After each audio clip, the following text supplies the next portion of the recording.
সাক্ষ্য আইন 1872 এটা পড়ার জন্য কিছু টেকনিক যদি আমরা অবলম্বন করি তাহলে আমরা ইজিলি সাক্ষ্য আইন 1 থেকে 167টা ধারা আমরা মনে রাখতে পারবো। 1 থেকে 167 ধারা মনে রাখার একটা সহজ পদ্ধতি হচ্ছে, মানে পিয়ার সাহেব প্রমাণ, এটা মাইনাস করেন ও ডি স্কোয়ার, মানে ও ডি স্কোয়ার, আমরা যে স্কোয়ার ডি স্কোয়ার করছি ও ডি স্কোয়ার এবং বিই ডাব্লিউ পদ্ধতির বিচার। যেহেতু আপনারা কোনো সময় অ্যাডভোকেট হবেন, আইনজীবী হবেন, তো এত বিবরণ দেওয়ার সময় নেই। আপনাদের মনে রাখতে হবে পিয়ার সাহেব প্রমাণ করেন ও ডি স্কোয়ার এবং বিই ডাব্লিউ পদ্ধতির বিচার।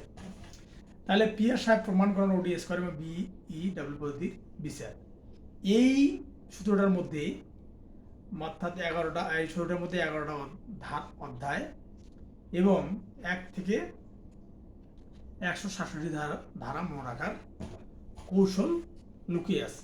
তাহলে আমাদের মনে রাখতে হবে পিয়ার সাহেব প্রমাণ করেন ওডি স্কোয়ার এবং বিই ডাব্লিউ পদ্ধতির বিচার। তাহলে আমরা পিয়ার মানে পিয়ার একজন ব্যক্তির নাম, তো পিতে হচ্ছে প্রিলিমিনারি বা প্রাথমিক আলোচনা, এটা আছে প্রথম অধ্যায়ে। প্রাথমিক আলোচনা আছে প্রথম অধ্যায়, এটা আছে 1 থেকে 4 ধারা। আর পিআর তার রেলিভেন্সি অফ ফ্যাক্ট মানে ঘটনার প্রাসঙ্গিকতা, মানে পিতে হচ্ছে প্রাথমিক আলোচনা, আরতে হচ্ছে রেলিভেন্সি অফ ফ্যাক্ট মানে ঘটনার প্রাসঙ্গিকতা, এটা হচ্ছে 5 থেকে 55 ধারা।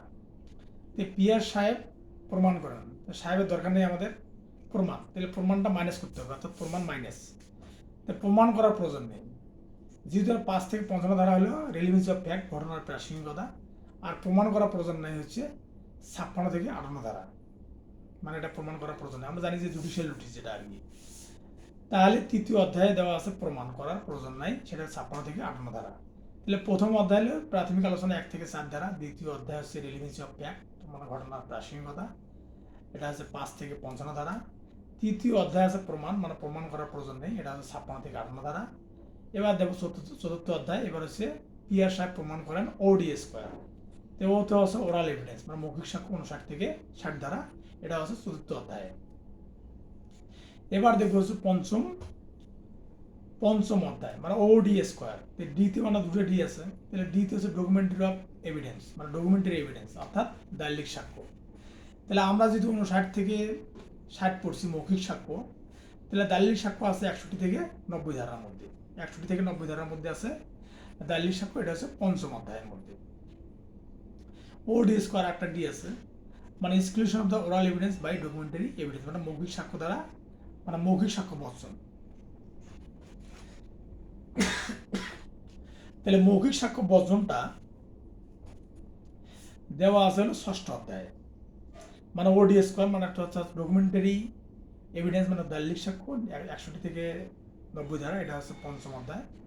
আর 6ষ্ঠ অধ্যায় হচ্ছে আরেকটা ডি, মানে exclusion of oral evidence by documentary evidence অর্থাৎ মৌখিক সাক্ষ্য বর্জন, দালিলিক সাক্ষ্যর কারণে মৌখিক সাক্ষ্য বর্জন, সেটা আছে 91 থেকে 100 ধারার মধ্যে, এটা হচ্ছে আলোচনা, এটা হলো 6ষ্ঠ অধ্যায়।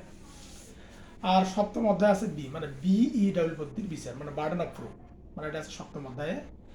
এই প্রমাণের দায়ভার 101 থেকে 114 ধারা। তারপরে অষ্টম অধ্যায় আছে বিই মানে স্টেবল, অষ্টম অধ্যায়ে আলোচনা করা আছে স্টেবল, এটা স্বকার্যজনিত বাধা, এটা আছে 115 থেকে 117 ধারাতে। আর ডাব্লিউ এটা আছে নবম অধ্যায়ে, ডাব্লিউ মানে উইটনেস বা সাক্ষী, এটা আছে 118 থেকে 134 ধারাতে, এটা হচ্ছে নবম অধ্যায়ে। আর দশম অধ্যায় আছে পদ্ধতি মানে বিই ডাব্লিউ পদ্ধতির বিচার, তো পদ্ধতি মানে সাক্ষ্য গ্রহণের পদ্ধতি, এটা আছে 133 থেকে 166 ধারা, আর এটা হলো দশম অধ্যায়। তো দশম অধ্যায় আছে পদ্ধতি সাক্ষ্য গ্রহণের পদ্ধতি 133 থেকে 166 ধারা। আর 11তম অধ্যায় আছে বিচার মানে অর্থাৎ বিচার, এটা মাইনাস, অর্থাৎ নো নিউ ট্রায়াল অর্থাৎ বিচার করার প্রয়োজন নেই, যদি একবার বিচার হয়ে যায় সেটা দ্বিতীয়বার কোনো বিচার হবে না, এটা আছে 167 ধারাতে। তাহলে আমরা যদি পিয়ার সাহেব প্রমাণ করেন ওডি স্কোয়ার এবং বিই ডাব্লিউ পদ্ধতির বিচার, এই শুধু যদি মনে রাখি তাহলে আমরা ইজিলি মনে রাখতে পারবো যে পিতে হচ্ছে প্রিলিমিনারি মানে প্রাথমিক আলোচনা 1 থেকে 4 ধারা, তারপর হচ্ছে আর্থ হচ্ছে পিয়ার সাহেব, আর আর্থ হচ্ছে রিলিভেন্সি অফ ফ্যাক্ট ঘটনা প্রাসঙ্গিকতা 5 থেকে 55 ধারা, প্রমাণ করার প্রয়োজন হচ্ছে 56 থেকে 58 ধারা অর্থাৎ জুডিশিয়াল নোটিশ। তারপর ওতে হচ্ছে ওরাল এভিডেন্স, ওটা হলো মৌখিক সাক্ষ্য 59 থেকে 60 ধারা, এবং ডকুমেন্টারি এভিডেন্স মানে দালিলিক সাক্ষ্য 61 থেকে 90 ধারা। আরেকটা ডি ওডি স্কোয়ার দ্বিতীয় হচ্ছে exclusion of the oral evidence by documentary evidence, মানে দালিলিক সাক্ষ্য মৌখিক সাক্ষ্য বর্জন, এটা হচ্ছে 91 থেকে 100 ধারা। এবং বার্ডেন, বিতে হচ্ছে বার্ডেন অফ প্রুফ, মানে প্রমাণের দায়ভার, এটা হচ্ছে 180 থেকে 114 ধারা। এবং ইতে হলো স্টেবল, অর্থাৎ বিইডব্লিউ পদ্ধতির বিচার, স্টেবল হলো সহকার্যজনিত বাদে 115 থেকে 117 ধারা। আর ডাব্লু ওয়েটনেস, মানে সাক্ষী, এটা আছে 118 থেকে 134 ধারা। আর পদ্ধতি মানে অর্থাৎ সাক্ষ্য গ্রহণ পদ্ধতি 133 থেকে 166 ধারা। আর ডাব্লু পদ্ধতির বিচার, মানে বিইডব্লিউ পদ্ধতির বিচার, বিচারটা হলো নন ইন্টারাইল, মানে একবার বিচার হয়ে গেলে আর দ্বিতীয়বার বিচার হবে না, এটা আছে 167 ধারা। একটা ধারা একটা অধ্যায়, সেটা হচ্ছে 11তম অধ্যায়। তাহলে সাক্ষ্য আইনের একটা ধারা একটা অধ্যায়, সেটা হচ্ছে 11তম অধ্যায়। এটা সর্বশেষ ধারা, এটা হচ্ছে 167 ধারা।